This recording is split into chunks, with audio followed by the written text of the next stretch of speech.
Tanah Perdikan Sembojan. Seri 1 Suramnya Bayang-Bayang. Audiobook, novel silat. Cerita, Esa Mintarja. Episode 25. Demikianlah, maka kakek Warsi itu pun telah menentukan, bahwa di pagi hari berikutnya ia akan meninggalkan Tanah Perdikan itu kembali ke Gunung Kukusan dan apabila mungkin akan berhubungan dengan Jipang untuk menyampaikan maksudnya. Namun sebelum meninggalkan Tanah Perdikan, kakek Warsi itu sempat memberikan pesan-pesan yang sangat berarti bagi Ki Wiradana untuk menyusun latihan-latihan bagi para pengawalnya. Bahkan Ki Randukeling itu telah memberikan petunjuk tentang tataran para pengawal. Ada 3 tataran, berkata Ki Randukeling. Tataran pertama, adalah mereka yang memang menyatakan diri sebagai pengawal. Jumlahnya memang tidak terlalu banyak. Tetapi mereka adalah pusat kekuatan Tanah Perdikan ini. Mereka harus tidak merangkap pekerjaan lain, kecuali menghususkan diri dalam tugasnya sebagai pengawal. Bahkan sawah ladang mereka pun harus mereka serahkan untuk digarap orang lain. Kepada mereka Ki Wiradana dapat memberikan penghasilan tetap bagi hidup mereka dan jika sudah berkeluarga, bagi keluarga mereka. Tataran kedua adalah anak-anak muda yang menyatakan diri bersedia menjadi pengawal di padukuhan masing-masing. Tetapi mereka tidak menghususkan diri. Mereka masih tetap dalam kerja mereka sehari-hari.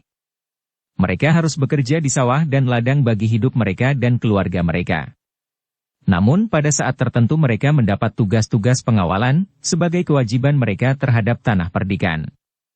Mereka pun harus mendapat latihan-latihan yang baik sebagaimana seorang prajurit meskipun tidak akan sejajar dengan para pengawal khusus.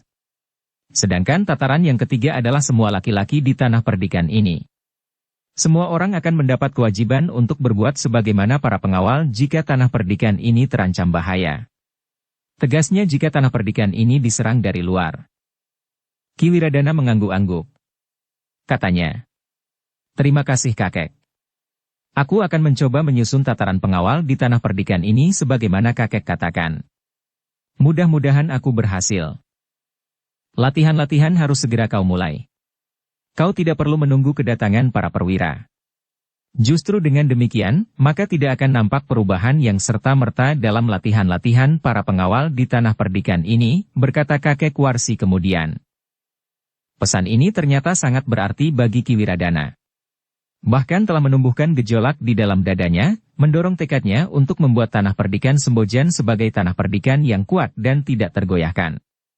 Bukan saja menghadapi Pajang, tetapi juga menghadapi orang-orang Sembojan sendiri yang nampaknya ada beberapa pihak yang tidak dengan ikhlas melakukan perintah-perintahnya dan bahkan menunjukkan gejala untuk menentangnya.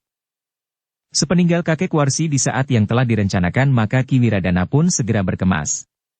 Namun ia merasa sedikit heran bahwa ternyata kakek Warsi adalah orang yang agaknya memiliki pengetahuan dan pengalaman yang luas. Ia bukan seorang pertama yang berpandangan sesempit padepokannya. Bahkan menurut pendapat Ki Wiradana, ayah Warsi pun bukan seorang yang terlalu bodoh meskipun ia tidak lebih dari seorang pengendang. Nampaknya Warsi benar-benar tersesat ketika ia menjadi penari jalanan.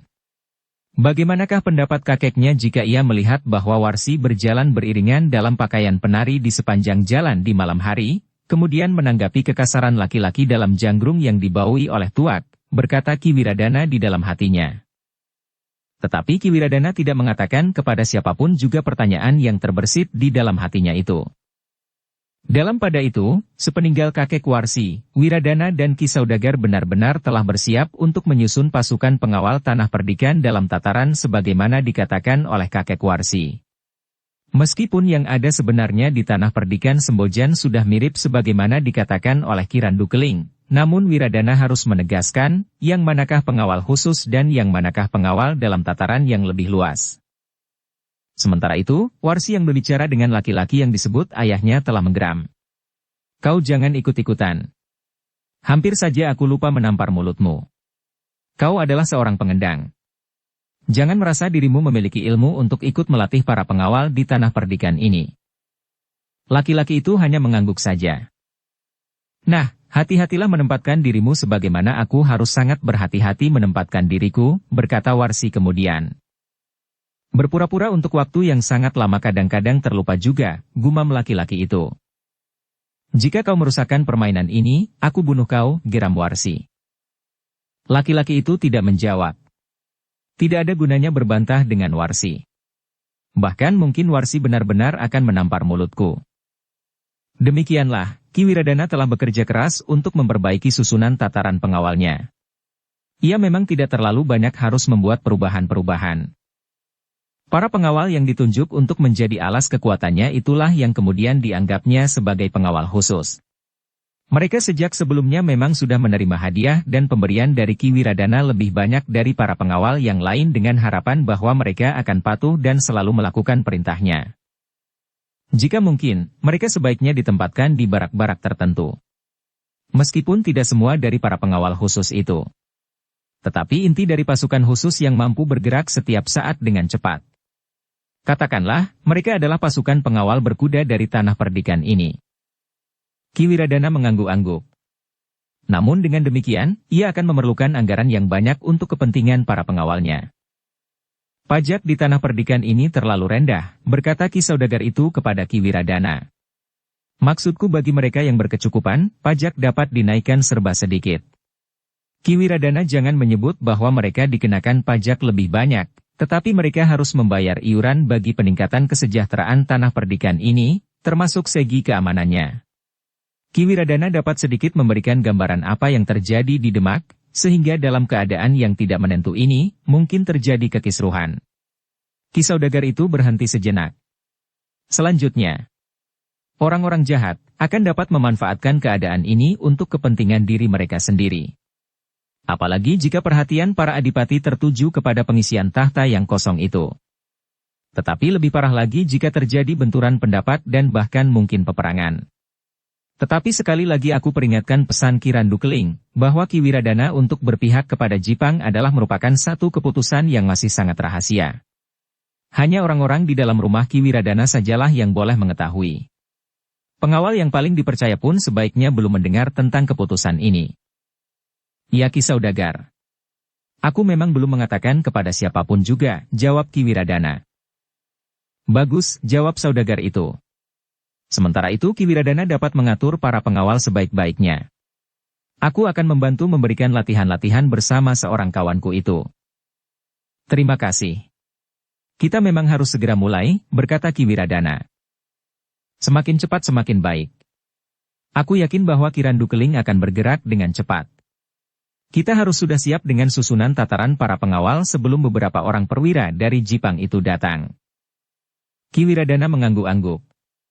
Katanya, dalam waktu sebulan aku akan sudah siap dengan susunan tataran para pengawal sebagaimana dikehendaki oleh kakek dari Gunung Kukusan. Aku tidak terlalu banyak membuat perubahan-perubahan. Yang penting bagiku adalah justru penegasan, nama-nama dari pasukan khusus dan nama-nama dari para pengawal yang lain. Dengan demikian, maka Ki Wiradana telah memanggil beberapa orang kepercayaannya. Dengan singkat ia menguraikan keadaan yang mereka hadapi pada saat-saat terakhir. Dengan kosongnya tahta di Demak, maka mungkin akan terjadi persoalan-persoalan yang tidak dikehendaki. Tetapi seperti yang dipesankan Ki Randu Keling dan Ki Saudagar, persoalan hubungan antara Jipang dan tanah perdikan itu sama sekali tidak disinggungnya. Demikianlah, maka dalam waktu yang terhitung singkat, Ki Wiradana telah menyiapkan susunan tataran pada pengawal. Ia telah membuat suatu barak yang akan menjadi barak para pengawal khusus dari pasukan berkuda tanah perdikan Sembojan.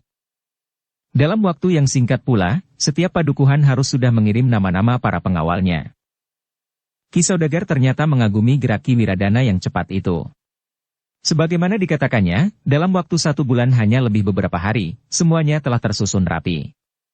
Meskipun barak yang khusus bagi pengawal berkuda masih belum selesai sepenuhnya, tetapi sebagian dari pengawal berkuda yang pada umumnya terdiri dari anak-anak muda yang belum berkeluarga itu telah dapat mempergunakannya. Bagi mereka yang sudah berkeluarga akan tetap tinggal pada keluarga masing-masing, berkata Ki Wiradana. Tetapi mereka harus mampu bergerak cepat dan berada di barak pasukan pengawal berkuda dalam waktu pendek. Kecuali jika ada perintah lain, berkata Ki Wiradana kepada para pengawal itu. Dengan para pemimpin pengawal, Ki Wiradana telah membicarakan cara yang akan ditempuh untuk memberikan latihan-latihan yang lebih baik bagi mereka. Untuk sementara, aku dan Ki Saudagar akan menempa mereka dari pasukan pengawal yang tinggal di barak dan mereka yang termasuk pasukan pengawal khusus yang jumlahnya tidak terlalu banyak. Hanya dalam waktu sekali sepekan, para pengawal di padukuhan-padukuhan akan mendapat latihan-latihan dari para pengawal khusus. Ki Wiradana menegaskan. Dengan demikian, maka tanah perdikan Sembojan itu nampaknya menjadi semakin hidup. Setiap hari mereka melihat latihan-latihan yang dilakukan oleh para pengawal khusus. Sedangkan sepekan sekali pasukan khusus itu justru mendapat waktu untuk beristirahat dari latihan-latihan mereka, tetapi mereka justru memberikan latihan-latihan kepada para pengawal yang lain di padukuhan-padukuhan. Tetapi di samping kegiatan para pengawal yang membuat tanah perdikan Sembojan itu nampak bertambah perkasa, terdengar di banyak sudut tanah perdikan orang yang mengeluh. Ternyata peningkatan beban anggaran tanah perdikan Sembojan itu harus dipikul oleh rakyat. Orang-orang yang dianggap berkecukupan harus memberikan sumbangan khusus di samping pajak mereka. Bahkan kemudian bukan saja mereka yang berkecukupan. Pelaksanaannya ternyata telah menimbulkan persoalan-persoalan tersendiri. Batas antara mereka yang berkecukupan dan yang tidak termasuk berkecukupan memang sulit untuk ditentukan. Apalagi ada kesengajaan dari para petugas yang menentukan batas untuk mengaburkan batasan yang tidak jelas itu, sehingga dengan demikian maka sebagian besar dari orang-orang tanah perdikan Sembojan itu dianggap saja berkecukupan. Sedangkan besar kecilnya sumbangan yang harus mereka berikan itu pun merupakan masalah yang kadang-kadang harus diatasi dengan kekerasan. Namun dalam pada itu, rakyat kecil di tanah perdikan Sembojan tidak dapat menolak ketentuan yang dipaksakan kepada mereka oleh Ki Wiradana, pengemban tugas kepala tanah perdikan yang mempergunakan para pengawal khusus sebagai alat untuk melaksanakan ketentuan itu. Yang dapat mereka lakukan tidak lebih dari mengeluh dan bergeremang di antara mereka. Sementara itu, Rangga Gupita telah membawa berita tentang tanah perdikan Sembojan itu ke Jipang. Ketika ia langsung menyampaikan masalahnya kepada Ki Patih Mantahun, maka Ki Patih itu pun bertanya. Apakah kau yakin bahwa tanah perdikan itu benar-benar dapat dipercaya? Pemangku jabatan kepala tanah perdikan adalah cucu Ki Randu Keling, jawab Rangga Gupita. Bawa Ki Randu Keling kemari, berkata Ki Patih Mantahun. Ia berada di padepokannya, di Gunung Kukusan, jawab Rangga Gupita. Ia ingin mempersiapkan segala sesuatunya, karena Ki Randu Keling sendiri ternyata ingin tinggal untuk waktu yang agak lama di tanah perdikan Sembojan. Sehingga karena itu, maka ia harus mengatur padepokannya, agar selama ia tidak berada di padepokan, segala sesuatunya dapat berjalan lancar. Katakan, bahwa Mantahun ingin berbicara langsung. Aku kira ia akan menyediakan waktu, karena Ki Randu Keling kadang-kadang mempunyai pikiran yang menarik, sebagaimana usahanya untuk menarik tanah perdikan Sembojan ke dalam lingkungan perjuangan Kangjeng Adipati Jipang. Justru karena kelak Sembojan yang menguntungkan dan tanahnya yang menurut pendengaranku sangat subur, berkata Ki Mantahun. Sebagian tanahnya memang sangat subur, jawab Rangga Gupita. Tetapi baiklah. Aku akan menghubungi Ki Randu Keling. Mudah-mudahan ia cepat selesai dengan padepokannya sendiri. Sebenarnya lah, bahwa Ki Randu Keling sama sekali tidak berkeberatan untuk pergi ke Jipang setelah ia selesai membenahi padepokan yang akan ditinggalkannya untuk waktu yang mungkin agak lama. Memang ada sesuatu yang ingin langsung dibicarakannya dengan Ki Patih Mantahun tentang kemungkinan-kemungkinan yang dapat dilakukan di tanah perdikan Sembojan. Namun sambil menunggu kedatangan Ki Randu Keling maka para pemimpin di Jipang telah dapat membicarakan rencana yang mapan bagi tanah perdikan Sembojan. Dengan demikian, ketika Ki Randu Keling benar-benar datang menemui Ki Patih Mantahun bersama Rangga Gupita, maka banyak persoalan yang sudah dapat disiapkan pemecahannya. Dengan demikian maka tidak banyak lagi masalah-masalah yang masih harus dipersoalkan. Yang perlu, berkata Ki Randu Keling. Jipang harus segera mengirimkan beberapa orang perwira untuk memberikan latihan-latihan kepada para pengawal di tanah perdikan. Dengan demikian tanah perdikan itu akan dapat dipersiapkan, bukan saja sebagai sumber persediaan makanan, tetapi sumber kekuatan.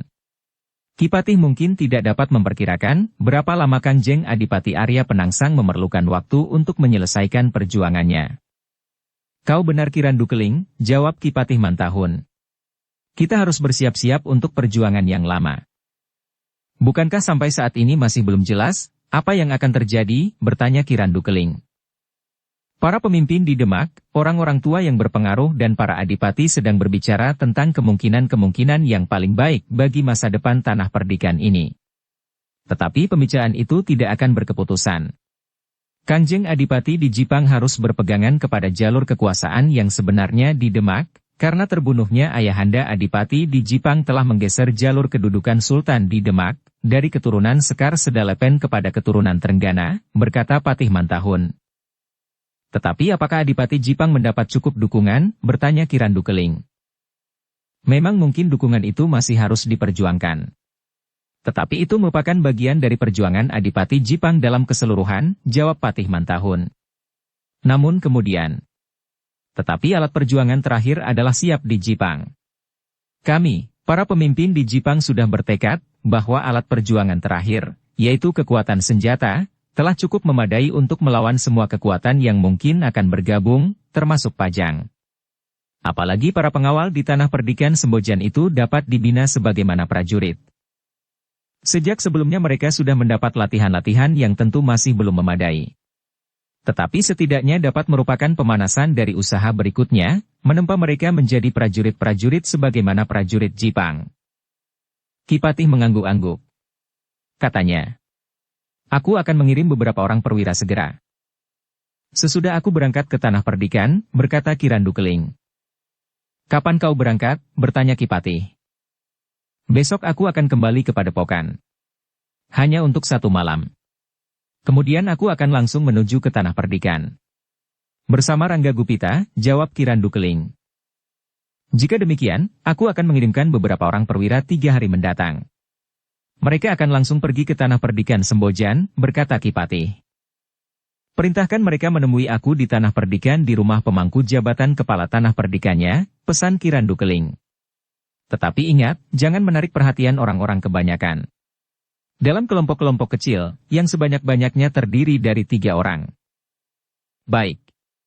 Aku akan menuruti petunjukmu. Sementara itu, persiapan yang lain pun telah dilakukan, berkata Ki Patih Mantahun. Sebaiknya Ki Patih mempersiapkan 1 pasukan yang dapat memancing perhatian orang-orang Pajang.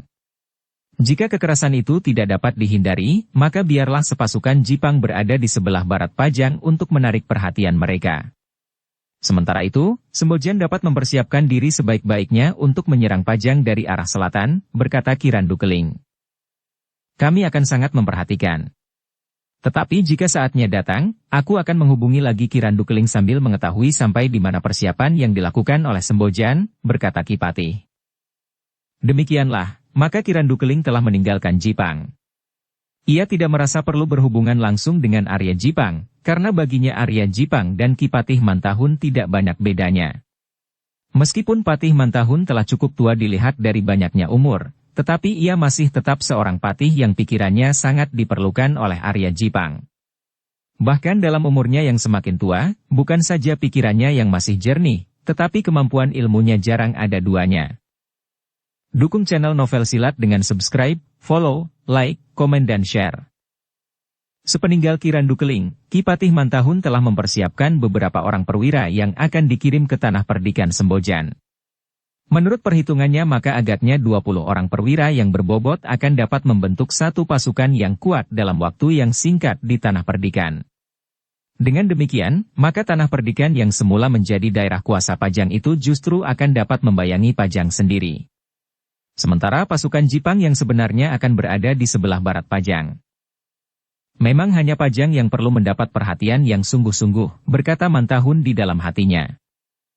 Sebenarnya lah bahwa saingan yang terberat bagi Arya Penangsang adalah Adipati Pajang Hadiwijaya. Meskipun Hadiwijaya bukan menantu dari putri tertua Sultan Trenggana, tetapi ia adalah orang yang dianggap memiliki kemampuan terbaik di antara keluarga Sultan Demak itu. Meskipun demikian, Arya Penangsang tidak tanggung-tanggung menghadapi keturunan Trenggana yang dianggapnya telah merenggut tahta dari ayahnya. Sehingga dengan demikian, dalam kekuasaan yang wajar, ia tentu bukan salah seorang dari calon yang akan menggantikan Sultan Trenggana. Dalam pada itu, Ki Patih Mantahun yang telah mempersiapkan 20 orang perwira pilihan, telah melaporkannya pula kepada Arya Penangsang bahwa tanah perdikan Sembojan telah menyatakan diri berdiri di pihak mereka. Kau yakin? Bertanya Arya Penangsang. Hamba yakin Kanjeng Adipati, jawab Mantahun. Karena hamba telah bertemu langsung sahabat hamba yang bernama Kirandu Keling. Ya. Aku mengenal orang itu, potong Arya Penangsang. Nah, pemangku jabatan kepala tanah perdikan Sembojan yang kecewa terhadap Pajang itu adalah cucu Kirandu Keling, jawab Patih Mantahun. Bagus, jawab Arya Penangsang. Kita harus menjadikan tanah perdikan itu, kecuali alas penyediaan makan bagi perjuangan jangka panjang, juga tenaga. Aku tidak berkeberatan atas rencanamu tentang tanah perdikan itu. Hamba sudah menyiapkan 20 orang perwira terpilih, berkata Mantahun. Biarlah mereka pergi, jawab Arya Penangsang. Tetapi mereka harus bekerja cepat. Mereka harus selalu menyesuaikan diri dengan langkah-langkah yang akan aku ambil. Rangga Gupita berada di tanah perdikan itu pula. Ia adalah seorang perwira dari pasukan Sandi. Ialah yang akan mengatur segala hubungan antara tanah perdikan Sembojan dengan Jipang, jawab Mantahun. Tetapi apakah kita mungkin dalam waktu dekat, sebelum kita sempat berbuat sesuatu? Pajang telah datang dengan pasukannya untuk memaksa tanah perdikan itu kembali tunduk kepada kuasa Pajang, bertanya Arya Penangsang. Terhadap Pajang, tanah perdikan itu belum menyatakan sikap. Baru kemudian, jika tanah perdikan itu sudah kuat, maka barulah ia akan menyatakan dirinya berada di bawah perlindungan Jipang. Sementara itu, Jipang telah menempatkan pasukannya untuk membayangi Pajang dari arah barat, jawab Patih Mantahun. Arya Jipang mengangguk-angguk. Aku memang merasa perlu untuk menekan Pajang dengan menunjukkan kekuatan. Dengan demikian maka Pajang akan menjadi cemas, sehingga dalam pembicaraan-pembicaraan yang akan berlangsung, Pajang tidak akan bersitegang untuk mempertahankan keturunan Trenggana memegang kendali pemerintahan di Demak. Arya Penangsang itu berhenti sejenak, lalu. Tetapi jika Tingkir itu tetap keras kepala, maka apa boleh buat? Pajang harus dihancurkan. Dengan demikian, maka Arya Penangsang pun telah merestui rencana Patih Mantahun yang akan diterapkan di tanah perdikan Sembojan dan Arya Penangsang pun tidak berkeberatan untuk mengirimkan pasukannya ke sebelah barat Pajang untuk memancing perhatian Pajang dan sekaligus memberikan tekanan dalam pembicaraan-pembicaraan yang diadakan di Demak. Dengan izin dan bahkan restu itu, berangkatlah 20 orang perwira ke tanah perdikan Sembojan. Tetapi seperti pesan Kirandu Keling, maka 20 orang itu tidak pergi bersama-sama dalam satu iring-iringan. Mereka terbagi dalam kelompok-kelompok kecil yang terdiri dari 2 atau 3 orang dengan mengikuti jalan yang berbeda-beda, sehingga dengan demikian kepergian mereka ke tanah perdikan tidak menarik perhatian orang di sepanjang jalan. Apalagi dalam kemelut yang sedang terjadi di Demak, maka setiap keadaan akan selalu menjadi arah pengamatan dari pihak yang lain. Beberapa hari kemudian, Kirandu Keling yang telah berada di tanah perdikan Sembojan itu lebih dahulu. Ia datang bersama Rangga Gupita yang diakunya sebagai cantriknya. Kedatangan Kirandu Keling memberikan harapan-harapan baru bagi masa depan tanah perdikan itu, meskipun harus dilalui melewati masa-masa ketegangan. Demikian Kirandu Keling berada kembali di tanah perdikan, maka ia pun segera menyampaikan kepada Ki Wiradana bahwa hubungan dengan Jipang sudah terjalin. Dalam waktu dekat, akan datang para perwira yang mendapat tugas untuk menyusun kekuatan di tanah perdikan ini. Orang-orang Jipang percaya bahwa di sini, di tanah perdikan ini tersedia tenaga yang cukup. Jika terdapat beberapa orang yang dapat menyusunnya menjadi satu kekuatan yang teratur, maka kekuatan tanah perdikan ini harus diperhitungkan, berkata Kirandu Keling kemudian. Terima kasih kakek, jawab Ki Wiradana. Waktunya memang menjadi semakin mendesak. Dalam waktu yang tidak terlalu lama, Warsi akan melahirkan, sementara itu, sama sekali tidak ada kabar dari Pajang tentang wisuda itu. Sehingga dengan demikian maka keputusan untuk berpihak kepada Jipang akan aku tunjukkan kepada Pajang. Tetapi jangan tergesa-gesa dan jangan bertindak sendiri. Kau harus menyesuaikan langkahmu dengan tahap-tahap yang dilakukan oleh Jipang menghadapi kemelut ini. Ki Wiradana mengangguk-angguk, katanya.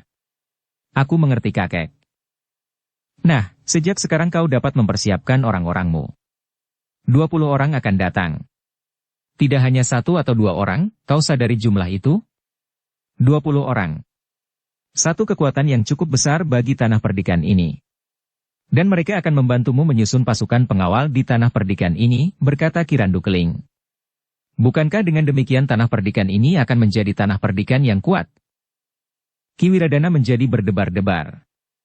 Namun ia pun merasa bahwa ternyata ia tidak harus bekerja sendiri sebagaimana dilakukan oleh ayahnya dahulu. Ia kini mempunyai beberapa orang kawan. Dan bahkan 20 orang perwira dari Jipang akan datang ke tanah perdikan ini. Rencana kehadiran 20 orang perwira itu pun kemudian diberitahukan oleh Ki Wiradana dalam satu pertemuan tertutup para pemimpin pengawal tanah perdikan. Kepada mereka pun Wiradana belum mengatakan bahwa orang-orang yang bakal datang itu adalah orang-orang dari Kadipaten Jipang. Ki Wiradana hanya mengatakan bahwa mereka adalah para sahabat kakeknya. Namun demikian, pada saatnya kalian memang harus mengetahui langkah-langkah yang akan kami ambil kemudian, berkata Ki Wiradana. Keterangan Ki Wiradana itu memang menjadi bahan pembicaraan para pemimpin pengawal. Mereka memang berpengharapan untuk mendapatkan ilmu yang lebih tinggi. Tetapi mereka juga ingin tahu, siapakah sebenarnya 20 orang yang bakal datang.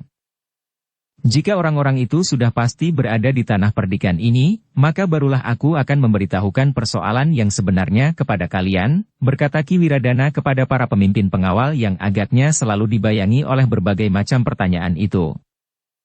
Wiradana menjadi gelisah menunggu kedatangan para perwira seperti yang dikatakan oleh Ki Randukeling. Tetapi Ki Randukeling berkata, mereka pasti akan datang. Mungkin hari ini. Mereka tidak akan berjarak lebih dari 2 hari dari kedatanganku. Sebenarnya lah seperti yang dikatakan oleh Ki Randukeling, maka orang pertama dan kedua telah datang pada hari itu. Mereka langsung menuju ke rumah Ki Wiradana, disusul dengan orang-orang berikutnya. Agar tidak menarik perhatian orang-orang Sembojan sendiri, maka sebagian dari kuda-kuda mereka pun telah dibawa langsung ke halaman belakang.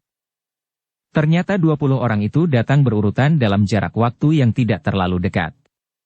Mereka memang menempuh jalan yang berbeda atau kecepatan yang berselisih, sehingga tidak menimbulkan kesan bahwa orang-orang berkuda dalam kelompok-kelompok kecil itu merupakan satu kesatuan. Setelah ke-20 orang itu lengkap berada di rumah Ki Wiradana, maka mereka pun telah diterima dengan resmi oleh Ki Randukeling. Kemudian Ki Randukeling menyerahkan ke-20 orang itu kepada Ki Wiradana.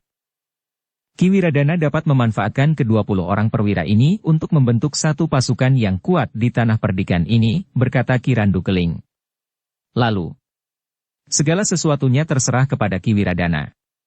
Tetapi ke-20 orang ini mempunyai pengetahuan dan pengalaman. Meskipun demikian, keputusan terakhir tetap pada Ki Wiradana, karena pemangku jabatan kepala tanah perdikan di sini adalah Ki Wiradana. Ke-20 orang itu tidak mencampuri pemerintahan di tanah perdikan ini. Mereka datang untuk membantu Ki Wiradana. Tidak untuk menyaingi pemerintahan Ki Wiradana. Ki Wiradana pun kemudian menerima mereka dengan senang hati dan penuh dengan harapan bagi masa depan tanah perdikan itu. Untuk selanjutnya, ke-20 orang itu akan ditempatkan di beberapa rumah yang sudah disediakan di dekat barak yang sudah dibuat bagi para pengawal khusus. Dengan kehadiran mereka, maka untuk selanjutnya Ki Wiradana tidak merasa perlu lagi untuk merahasiakan hubungan tanah perdikan itu dengan Jipang khusus terhadap para pemimpin pengawal. Namun demikian, para pemimpin pengawal itu harus merahasiakannya kepada orang-orang di luar lingkungan mereka karena tanah perdikan Sembojan tidak ingin Pajang segera melakukan tindakan seandainya mereka mengetahui. Jika berita tentang ke-20 orang itu tersebar dan hubungan antara tanah perdikan Sembojan dengan Jipang meluas diketahui, maka hal itu tentu akan segera sampai kepada orang-orang Pajang. Karena itu orang-orang Sembojan harus berusaha untuk menyimpan rahasia itu sejauh mungkin dan menyesuaikan langkah-langkah mereka dengan langkah-langkah yang diambil oleh Jipang menghadapi Demak dan Pajang. Demikianlah dengan hati-hati, ke-20 orang itu telah ditempatkan di rumah-rumah yang sudah disediakan di dekat barak pada pengawal khusus. Sementara itu, Ki Wiradana telah mengambil langkah-langkah selanjutnya. Kalian harus membantu aku, berkata Ki Wiradana. Karena itu maka kalian harus melakukan kewajiban kalian dengan sebaik-baiknya. Ke-20 orang yang datang itu merupakan satu kesempatan yang sangat baik bagi tanah perdikan ini, karena dengan demikian tanah perdikan ini akan dapat menyusun satu pasukan pengawal yang kuat, melampaui kekuatan tanah perdikan manapun juga. Kalian tidak lagi berada pada tataran pengawal tanah perdikan sebagaimana para pengawal tanah perdikan yang lain, tetapi kalian adalah prajurit-prajurit pilihan yang berada pada tataran prajurit Demak sendiri. Ki Wiradana berhenti sejenak, lalu. Namun demikian langkah-langkah yang aku ambil sekarang ini harus kalian rahasiakan. Ke-20 orang itu akan berbaur menjadi satu dengan kalian, sehingga tidak akan nampak dari luar, bahwa di sini ada 20 orang perwira dari prajurit Jipang. Para pemimpin pengawal itu mengangguk-angguk. Mereka mendengarkan penjelasan Ki Wiradana yang panjang lebar dengan seksama, sehingga mereka pun mengerti dengan jelas segala maksud dan tujuannya. Demikianlah, sejak saat itu, Ki Wiradana menyerahkan pasukan pengawalnya kepada para perwira itu untuk mendapatkan latihan-latihan yang sebaik-baiknya. Pada hari-hari pertama, ke-20 orang itu berusaha untuk mengetahui tingkat kemampuan para pengawal yang ada di barak yang akan menjadi alas ukuran untuk mulai dengan latihan-latihan berikutnya. Kemudian para perwira dari Jipang itu telah membagi para pengawal menjadi 20 kelompok kecil. Masing-masing 10 orang. Dengan demikian maka Tanah Perdikan Sembojan akan mempunyai 200 orang yang akan menjadi inti kekuatan Tanah Perdikan itu. Ternyata bahwa ke-20 orang perwira itu pun telah menentukan waktu latihan sebagaimana ditentukan oleh Ki Wiradana sebelumnya.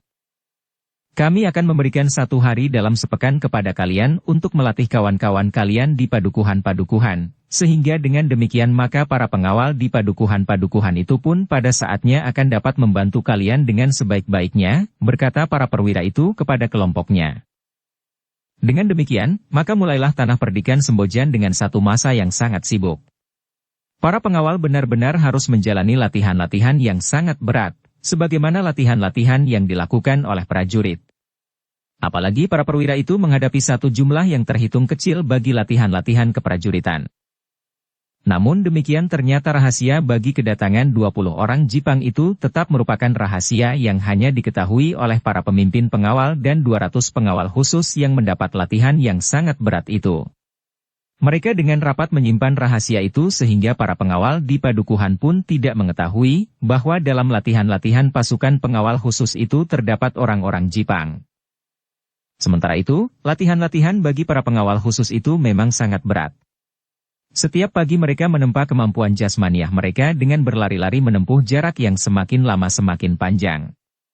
Memanjat lereng-lereng pegunungan atau meloncati bebatuan di sungai-sungai. Mereka mendapat latihan-latihan dalam perkelahian pribadi maupun dalam kelompok. Sementara itu, pada saat-saat tertentu, mereka bersama-sama berlatih dalam perang gelar yang mapan. Mereka pun diajari berkelahi dengan mempergunakan bermacam-macam senjata. Senjata yang disediakan, bahkan senjata apapun yang mereka ketemukan di tempat perkelahian itu terjadi. Batu, potongan kayu, bambu dan bahkan lumpur dan pasir. Kalian harus menjadi seorang yang mampu mengatasi segala persoalan yang dapat timbul di peperangan, berkata para perwira itu kepada para pengawal. Namun dalam pada itu, betapapun berat latihan-latihan yang harus mereka jalani, mereka pun mendapat keseimbangan dengan pemberian yang cukup banyak dari Ki Wiradana. Mereka tidak perlu lagi memikirkan makan dan minum. Mereka juga tidak memikirkan karena semuanya itu sudah disediakan oleh Ki Wiradana. Bahkan mereka masih mendapat uang untuk keperluan mereka yang lain. Tetapi dengan demikian, maka semakin lama semakin banyaklah rakyat yang mengeluh. Pasukan pengawal khusus itu merupakan beban yang berat bagi Tanah Perdikan Sembojan. Meskipun atas dasar beberapa pertimbangan Jipang justru telah memberikan bantuan atas terbinanya pasukan pengawal khusus itu bagi kepentingan Jipang, namun beban itu masih terasa sangat berat di pundak rakyat Tanah Perdikan itu. Meskipun demikian, keluhan mereka sama sekali tidak didengar oleh para pemimpin di Tanah Perdikan. Apalagi yang kemudian memegang kendali pemerintahan di Sembojan bukan lagi Ki Wiradana dan para pembantu serta orang-orang tua di Tanah Perdikan itu, tetapi justru orang-orang yang tidak dikenal sebelumnya. Selain Ki Wiradana terdapat seorang pertapa yang disebut kakek Nyi Wiradana. Kemudian seorang saudagar emas dan berlian untuk menetap pula. Yang lain adalah seorang laki-laki yang disebut ayah Nyi Wiradana meskipun wajah mereka tidak mempunyai kemiripan sama sekali. Sementara itu yang melaksanakan segala tugas di Tanah Perdikan itu memang sudah bergeser pula. Para bekal di padukuhan-padukuhan tidak lagi bertugas apapun, karena semuanya telah dilaksanakan oleh para pemimpin pengawal yang bertanggung jawab langsung kepada Ki Wiradana. Para pemimpin pengawal itu hanya menghubungi para bekal untuk menentukan besar kecilnya pajak tambahan. Itu pun akhirnya yang mengambil keputusan adalah para pemimpin pengawal itu sendiri. Dalam pelaksanaan pemungutannya dilakukan oleh para pemimpin pengawal itu. Dengan demikian, maka tata pemerintahan di Tanah Perdikan Sembojan memang benar-benar telah bergeser. Dalam pada itu, dari hari ke hari, kandungan Warsi pun menjadi semakin besar. Saat-saat kelahiran pun menjadi semakin dekat. Namun demikian Ki Wiradana sudah tidak lagi mempunyai keinginan untuk pergi ke Pajang menanyakan kemungkinan wisuda bagi pengukuhan jabatannya. Apalagi sampai sedemikian lama, Wiradana masih belum menemukan ciri kekuasaan di tanah perdikan Sembojan yang berupa sebuah bandul pada rantai yang terbuat dari emas dan bertatahkan lukisan kepala burung elang. Demikianlah, pada saat-saat tanah perdikan Sembojan sedang sibuk meningkatkan kemampuannya di bidang kekuatan pasukannya serta menunggu kelahiran anak warsi yang menjadi semakin dekat, maka di Demak telah terjadi satu kegemparan yang dengan cepat tersebar beritanya. Meskipun peristiwa itu sendiri tidak terjadi di Demak, namun peristiwa itu terjadi sebagai akibat kekosongan tahta di Demak. Sunan Prawata, salah seorang putra Sultan Trenggana telah terbunuh. Meskipun sulit untuk mengetahui bagaimana pembunuhan itu terjadi, namun di dekat tubuh Sunan Prawata yang terbunuh bersama istrinya, terdapat mayat seorang yang diduga telah membunuh Sunan Prawata. Sementara itu, berita kematian Sunan Prawata itu telah dihubungkan dengan niat Adipati Jipang untuk mengambil kembali tahta dari Demak ke Jipang. Ki Wiradana yang mendengar berita itu kemudian telah bertanya kepada Ki Randu Keling. Bagaimana pendapat kakek tentang berita ini? Aku mendengarnya dari para perwira Jipang yang mendapat berita dari penghubung mereka, bahwa Sunan Prawata seharusnya memang terbunuh, jawab Ki Randu Keling. Kenapa? Bertanya Ki Wiradana. Menurut orang-orang Jipang, Sunan Prawatalah yang memerintahkan seseorang membunuh ayah Adipati Jipang. Seandainya ayah Adipati Jipang itu tidak terbunuh, maka ialah yang berhak menggantikan kedudukan ayahnya yang pada waktu itu memegang kekuasaan di Demak.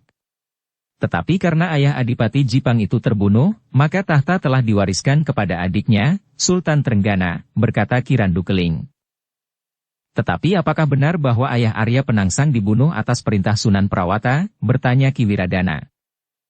Ki Randu Keling mengerutkan keningnya. Namun kemudian katanya, tidak ada seorang pun yang menghendaki kematiannya kecuali Sunan Prawata. Ia mengharap bahwa dengan demikian, maka tahta temurun kepada ayah Sunan Prawata, Pangeran Trenggana. Ki Wiradana mengangguk-angguk. Sementara itu Ki Randu Keling berkata, tidak ada yang dapat mengatakan yang sebenarnya. Baik kematian Sekar Sedalepen, maupun kematian Sunan Prawata. Orang-orang yang membunuh mereka telah terbunuh pula di tempat kejadian, sehingga dengan demikian tidak ada seorang pun yang dapat menceritakan, siapakah sebenarnya yang telah memerintah kepada orang-orang itu untuk melakukan pembunuhan. Namun yang sudah terjadi adalah Pangeran Sekar Sedalepen terbunuh oleh orang yang kemudian dibunuh oleh para pengikut Pangeran Sekar Sedalepen di tempat itu juga. Sedangkan pembunuh Sunan Prawata telah mati juga di tempat pembunuhan terjadi. Menilik keadaannya, maka keris yang dipergunakannya untuk membunuh Sunan Prawata dengan menusuknya sampai tembus dari dada ke punggung, bahkan ujung keris itu telah menyentuh pula istri Sunan Prawata itu pulalah yang dipergunakan untuk membunuh pembunuh itu dengan melemparkannya dan langsung mengenai pembunuh itu. Karena itu, maka segala macam kesimpulan dan dugaan semata-mata. Meskipun demikian, dugaan itu tentu mendekati kebenaran. Ki Wiradana mengangguk-angguk. Namun yang penting langkah-langkah ternyata sudah mulai diambil dari pihak manapun juga. Justru langkah-langkah kekerasan. Yang terjadi adalah satu pembunuhan yang tentu akan mempunyai akibat berikutnya. Karena itu, maka Ki Wiradana menganggap peristiwa itu sebagai permulaan dari benturan-benturan mendatang. Termasuk di tanah perdikannya yang telah menentang Pajang dengan peristiwa kematian Sunan Prawata itu, mungkin Pajang pun akan mulai menggerakkan pasukannya untuk mengatasi keadaan. Dengan demikian, maka Ki Wiradana telah berusaha untuk bekerja lebih keras. Ia ingin membuat tanah perdikannya menjadi kuat dan jika saatnya datang, maka tanah perdikan Sembojan tidak akan mengecewakan. Karena itu, maka Ki Wiradana telah berusaha dengan segenap alat kekuasaannya yang ada untuk menambah pemasukan pajak yang disebutnya sebagai bebaskan perjuangan bagi rakyat tanah perdikan.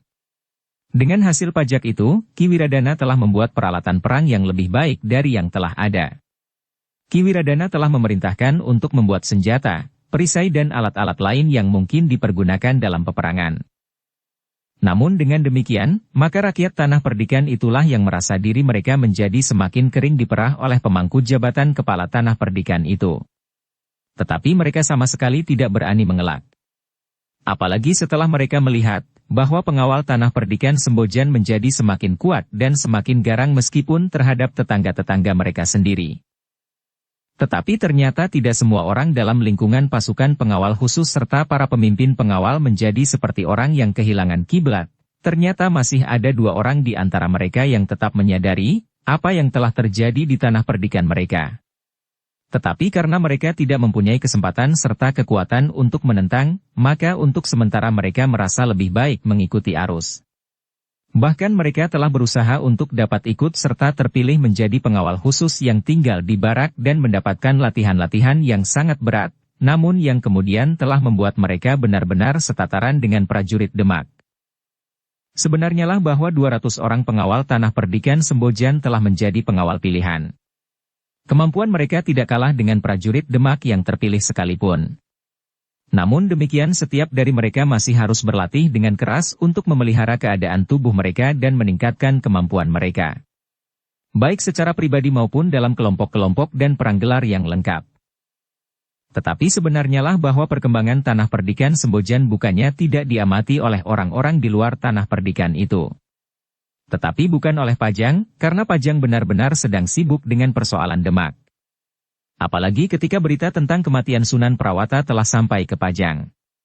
Maka Pajang pun menjadi gempar pula. Namun dalam pada itu, Kanjeng Adipati di Pajang ternyata jarang sekali berada di istananya di Pajang. Sebagian besar waktunya telah dipergunakan untuk mencoba memecahkan persoalan yang rumit yang terjadi di Demak. Bahkan Adipati Hadiwijaya masih berusaha untuk melerai setiap pertengkaran yang mungkin terjadi. Tetapi ketika agaknya arah penunjukan pewaris Demak adalah dirinya, maka kemudian telah timbul kesulitan pada Adipati Hadiwijaya untuk dianggap tidak berpihak. Orang-orang lain, terutama Arya Penangsang tentu menuduh, bahwa langkah-langkah yang diambilnya adalah sekadar meratakan jalan untuk mengangkat dirinya sendiri menjadi sultan. Mungkin di Demak, mungkin di Pajang sendiri. Meskipun demikian, usaha Adipati Pajang itu masih juga dilanjutkannya, tanpa mengenal lelah. Sementara itu, kekuatan tanah perdikan Sembojan pun telah menjadi semakin kuat. Pasukan pengawal khusus itu benar-benar merupakan pasukan yang luar biasa. Keadaan di tanah perdikan itu telah membuat sekelompok orang menjadi berprihatin. Dengan cermat mereka telah mengamati perkembangan yang terjadi di tanah perdikan Sembojan. Mereka tidak yakin bahwa tanah perdikan itu akan dapat berkembang demikian pesatnya tanpa campur tangan orang lain. Karena itu, maka dengan sangat hati-hati 2 orang telah berada di tanah perdikan itu. Dengan cermat mereka mengamati keadaan. Sekali-sekali mereka melihat latihan-latihan yang telah diselenggarakan oleh para pengawal khusus. Meskipun tidak pernah mendengar di dalam pembicaraan dimanapun juga, namun dengan mengamati cara latihan yang dipergunakan maka kedua orang itu dapat menduga bahwa para pengawal khusus itu telah mendapat tuntunan dari para prajurit Jipang.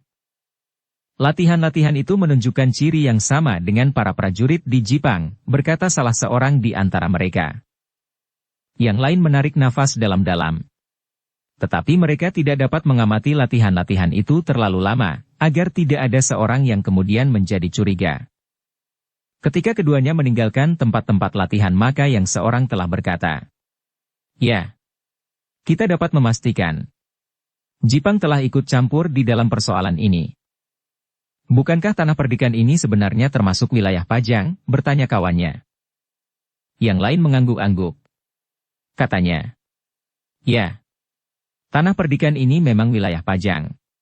Jika Jipang memasuki tanah perdikan ini tentu sudah dibicarakannya lebih dahulu dengan Ki Wiradana, sehingga dengan demikian maka tanah perdikan Sembojan ternyata telah berusaha untuk melepaskan diri dari induknya dan berusaha menggabungkan diri dengan Jipang. Mungkin pergolakan yang terjadi di Demak dengan meninggalnya Sultan telah membuat tanah perdikan ini berubah sikap." Kawannya menarik nafas dalam-dalam. Katanya, "Memang menarik untuk diketahui. Kita sebaiknya mengamati perkembangan ini dengan seksama. Kita biarkan saja saudagar emas itu di penginapannya. Agaknya ia memang dengan sengaja memancing kita untuk merampoknya sekali lagi." Yang lain tersenyum. Katanya, "Tetapi aku justru ingin melakukannya. Aku ingin mengetahui sampai di mana tataran kemampuan para pengawal itu setelah mereka mendapat latihan-latihan dari orang-orang Jipang. Kita sudah dapat menduganya dengan melihat latihan-latihan yang sekadar dilakukan seperti anak-anak yang sedang bermain sembunyi-sembunyian dan kadang-kadang sedikit bermain senjata. Tetapi aku condong untuk sekadar mengganggu, agar tanah perdikan ini menyadari bahwa mereka tidak dapat melakukan menurut kehendak hati mereka tanpa dinilai oleh orang lain, berkata yang seorang. Bukankah dapat kita lakukan keduanya sekalipun? Jawab yang lain. Mengganggu dan sedikit menunjukkan kepada para pengawal yang terlalu berbangga dengan kemampuan itu, bahwa apa yang telah mereka miliki bukan berarti apa-apa bagi mereka yang bertualang di dunia kanuragan. Kawannya mengangguk-angguk. Lalu, apa yang akan kita lakukan? Apakah sebaiknya kita membawa Iswari sekaligus dalam pakaian penarinya, desis yang lain? Kita harus bertanya dahulu kepada Kiai Badra atau Kiai Soka, jawab kawannya. Tetapi kita berbuat sesuatu sekarang ini. Yang lain mengangguk-angguk. Lalu katanya, yang paling mudah adalah mencegat pengawal khusus yang sedang meronda di malam hari. Kita hentikan mereka dan kita rampas kudanya. Kawannya mengangguk-angguk pula. Aku sependapat, katanya. Tetapi apakah kita perlu meninggalkan pertanda perguruan Guntur Geni, desis yang seorang. Tetapi kawannya menggeleng. Jawabnya. Belum waktunya. Kita masih ingin membuat orang-orang Sembojan kebingungan. Ternyata kedua orang itu benar-benar ingin melakukan apa yang mereka katakan. Mereka ingin menjajaki kemampuan para pengawal khusus, namun sekaligus mereka ingin menunjukkan bahwa ada sesuatu yang harus diperhatikan oleh tanah perdikan Sembojan. Sementara itu, karena sudah cukup lama tidak terjadi sesuatu di tanah perdikan Sembojan, maka para pemimpin pengawal dan para pemimpin tanah perdikan Sembojan itu tidak terlalu banyak memperhitungkan kemungkinan terjadinya kejahatan. Yang mereka pikirkan adalah peningkatan tataran para pengawal. Jika para pengawal menjadi kuat, maka tentu tidak ada orang yang berani mengganggu ketenangan tanah perdikan itu. Namun yang terjadi ternyata berbeda dengan dugaan orang-orang Sembojan, bahwa sudah tidak ada lagi orang yang berani mengganggu ketenangan tanah perdikan itu. Karena itu, maka para pengawal tidak lagi banyak melakukan pengamatan di atas tanah perdikannya itu. Meskipun demikian sekali-kali masih juga dilakukan perondaan yang melintasi jalan-jalan yang menghubungkan padukuhan yang satu dengan padukuhan yang lain. Itu pun sebenarnya dalam rangka pemeliharaan kewibawaan Ki Wiradana dengan meragakan pasukan pengawal berkudanya. Namun yang terjadi pada satu malam adalah justru mengejutkan sekali. Ketika dua orang pengawal berkuda melintasi sebuah bulak panjang, maka tiba-tiba mereka telah dihentikan oleh dua orang yang tidak dikenal. Dua orang yang nampaknya kotor sekali, mengenakan caping bambu yang lebar dan bertelanjang dada. Salah seorang dari keduanya telah menyangkutkan ikat kepalanya di lehernya, sedangkan yang lain mengikatkan ikat kepalanya pada lambungnya. Kedua orang pengawal yang merasa pernah ditempa oleh para perwira dari Jipang itu pun menghentikan kuda mereka. Dengan keyakinan yang kuat terhadap diri sendiri, maka keduanya pun telah meloncat turun dan mengikatkan kuda mereka pada batang-batang perdu di pinggir jalan. Sambil bertolak pinggang salah seorang dari keduanya itu pun bertanya. Heh, apakah kalian orang-orang yang sudah gila? Wujud kalian memang mirip dengan orang gila. Apalagi tingkah laku kalian. Oh, tentu tidak Kisanak, berkata salah seorang yang telah menghentikan peronda itu. Kami hanya ingin bertanya. Tetapi caramu menghentikan kudaku bukanlah cara seseorang yang ingin sekadar bertanya. Tetapi seolah-olah kalian ingin merampok kami. Heh. Apakah kalian tidak mengetahui bahwa kami berdua adalah dua orang dari pasukan pengawal khusus? Bertanya pengawal itu. Aku tidak tahu Kisanak, jawab orang yang menghentikannya. Aku hanya mengetahui bahwa Kisanak berdua adalah orang-orang berkuda yang melintas. Pengawal itu mengerutkan keningnya. Kemudian katanya. Kau akan bertanya apa? Kedua orang itu termangu-mangu sejenak. Namun kemudian seorang di antara keduanya berkata. Kami ingin bertanya, apakah jalan ini menuju ke padukuhan induk tanah perdikan? Kedua pengawal itu mengangguk-angguk. Kemudian yang seorang berkata, ya, jalan ini menuju ke padukuhan induk. Apakah kau mempunyai keperluan di padukuhan induk? Ya Kisanak, jawab orang yang tidak berbaju itu. Kami mempunyai kepentingan dengan seorang perempuan yang bernama Warsi. Bekas seorang penari jalanan yang tidak tahu diri. Kepada keluarganya dan tetangga-tetangganya ia mengaku menjadi istri kepala tanah perdikan Sembojan. Heh, bukankah itu ngayawara? Bukankah itu hanya sebuah mimpi dan bahkan mungkin akan dapat mencemarkan nama baik kepala tanah perdikan di sini? Kedua pengawal itulah yang kemudian saling berpandangan. Sejenak kemudian salah seorang dari kedua pengawal itu berkata, "Siapakah kalian sebenarnya?" Jawab orang yang tidak berbaju itu seakan-akan meyakinkan. "Aku adalah pamannya. Kalau kau berhasil mencapai padukuhan induk, apa yang akan kau lakukan?" bertanya pengawal itu. "Aku akan melaporkannya kepada kepala tanah perdikan ini. Biarlah kepala tanah perdikan ini menangkap perempuan jalanan yang menyebut dirinya istri kepala tanah perdikan Sembojan itu," jawab orang berwajah kotor itu. Seorang di antara pengawal itu pun kemudian bertanya, "Apakah kau mengetahui bahwa kepala tanah perdikan Sembojan sudah meninggal? Sekarang, pemangku jabatan kepala tanah perdikan itu adalah anaknya, Ki Wiradana." Oh, orang berwajah kotor itu mengangguk-angguk. "Tetapi apakah benar bahwa pemangku jabatan kepala tanah perdikan itu kawin dengan seorang penari jalanan?" Pertanyaan itu terlalu sulit untuk dijawab.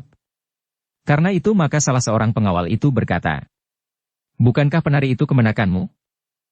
Seandainya kemenakanmu itu benar-benar kawin dengan seorang pemangku jabatan kepala tanah perdikan, apakah kau merasa bangga?" bertanya pengawal itu. "Tidak. Sama sekali tidak. Jika terjadi demikian tentu ada yang tidak wajar. Apalagi menurut pendengaranku dengan sombong kemenakanku yang penari jalanan itu mengatakan bahwa ia berhasil merebut kepala tanah perdikan itu dari istrinya, seorang perempuan yang baik, yang berasal dari padepokan. Yang bekerja dengan jujur sebagai istri kepala tanah perdikan bagi kesejahteraan tanah perdikan ini. Bahkan menurut pendengaranku, istri kepala tanah perdikan yang lama itu telah dibunuh oleh suaminya sendiri hanya karena kepala tanah perdikan, atau pemangkunya itu, ingin memperistri kemenakanku itu," berkata orang berwajah kotor itu. "Cukup," tiba-tiba pengawal itu membentak. "Ingat kata-katamu dapat menyeretmu ke dalam kesulitan." "Tunggu Kisanak," potong orang yang berwajah kotor itu. "Aku justru ingin melaporkannya kepada pemangku jabatan kepala tanah perdikan itu, agar ia mengetahuinya.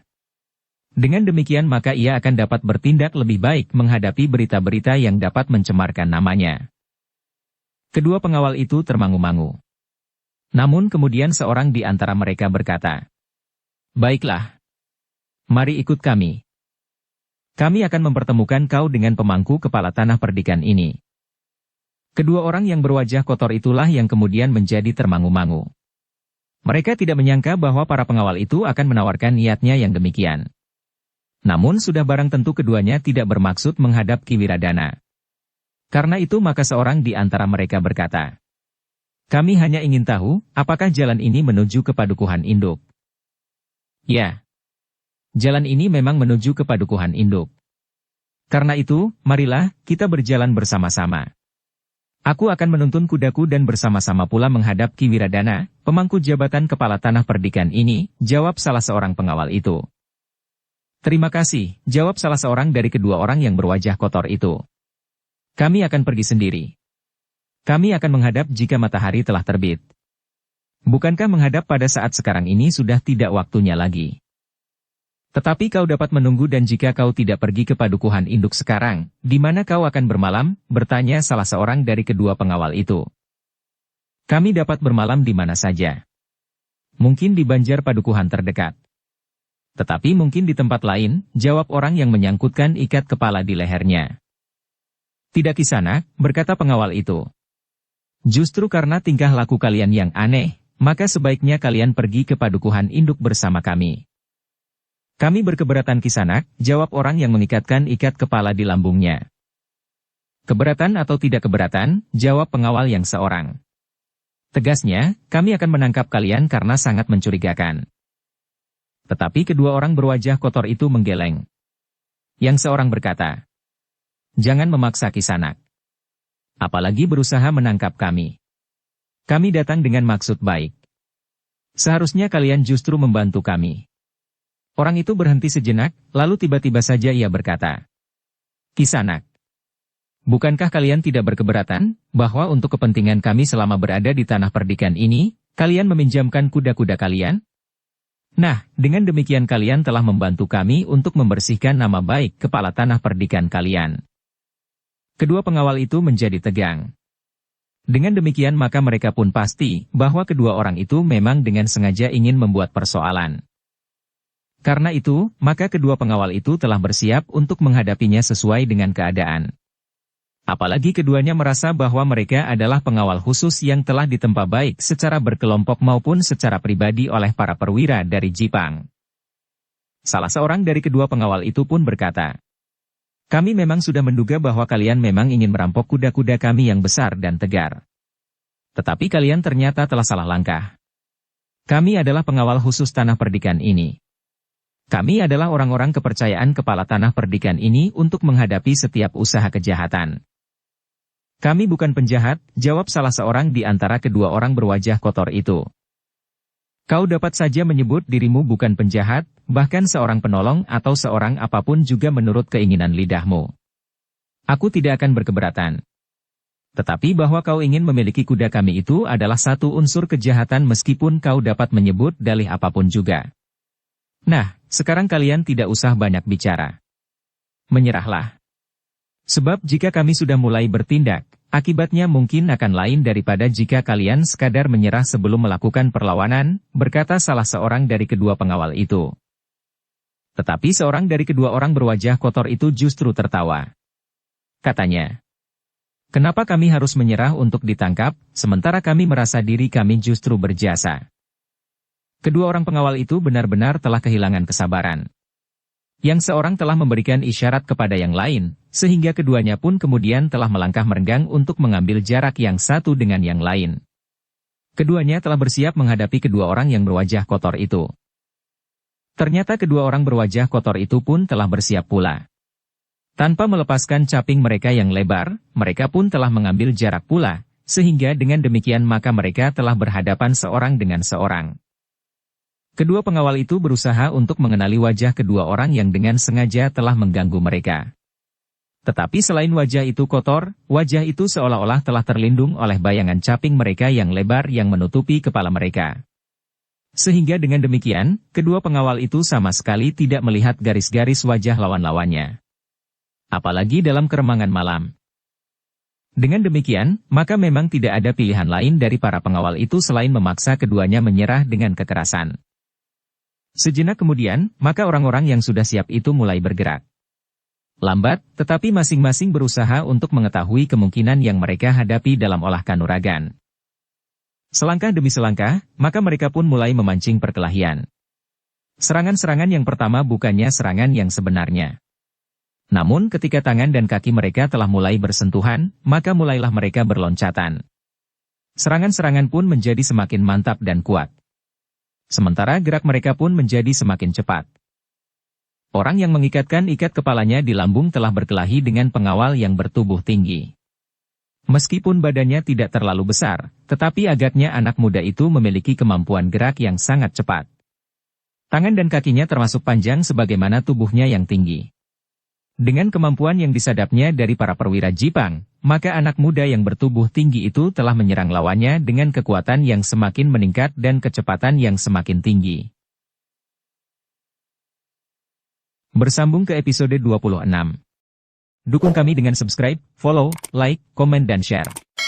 Terima kasih.